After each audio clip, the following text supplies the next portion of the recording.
Praise lord, దేవునికి మహిమ. యేసుక్రీస్తు జీవిత చరిత్ర బైబిల్లో 4 పుస్తకాలు, 154 సంఘటనలు ఉన్నాయని మనం తెలుసుకున్నాం.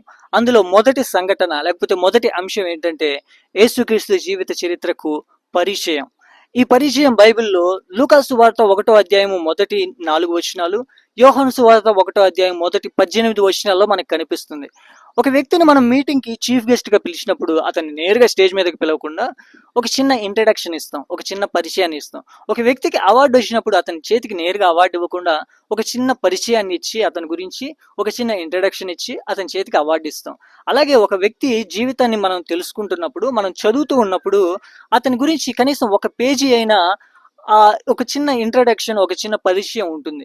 అలాగే యేసుక్రీస్తు జీవితానికి మనం ధ్యానిస్తున్నప్పుడు ఒక చిన్న పరిచయం ఏంటంటే లూకా సువార్త మొదటి అధ్యాయము మొదటి 4 వచనాలు, యోహాను సువార్త మొదటి అధ్యాయము మొదటి 18 వచనాల్లో మనకు కనిపిస్తుంది. ఇక్కడ మనకి ఏ విషయాలు తెలుస్తుందంటే యేసుక్రీస్తు ఎవరు, యేసుక్రీస్తు ఈ లోకానికి ఎందుకు వచ్చాడు, యేసుక్రీస్తు గురించి మనం ఎందుకు తెలుసుకోవాలి, యేసుక్రీస్తు గురించి తెలుసుకున్న మనం ఏం చేయాలి, అసలు ఈ పుస్తకాన్ని మేము ఎందుకు రాయాల్సి వచ్చింది అనే విషయాలు దైవజనులు నీట్గా మనకి వివరించారు. అయితే ఈ విషయాలను మనం ధ్యానం చేసుకున్నప్పుడు మనము దేవునికి మరింత దగ్గర అవుతాము. దేవుడు మన కోసం ఎంతగా ఈ విషయాలన్నింటినీ భద్రపరిచి మన చేతికి ఇచ్చాడో మనకు అర్థం అవుతుంది.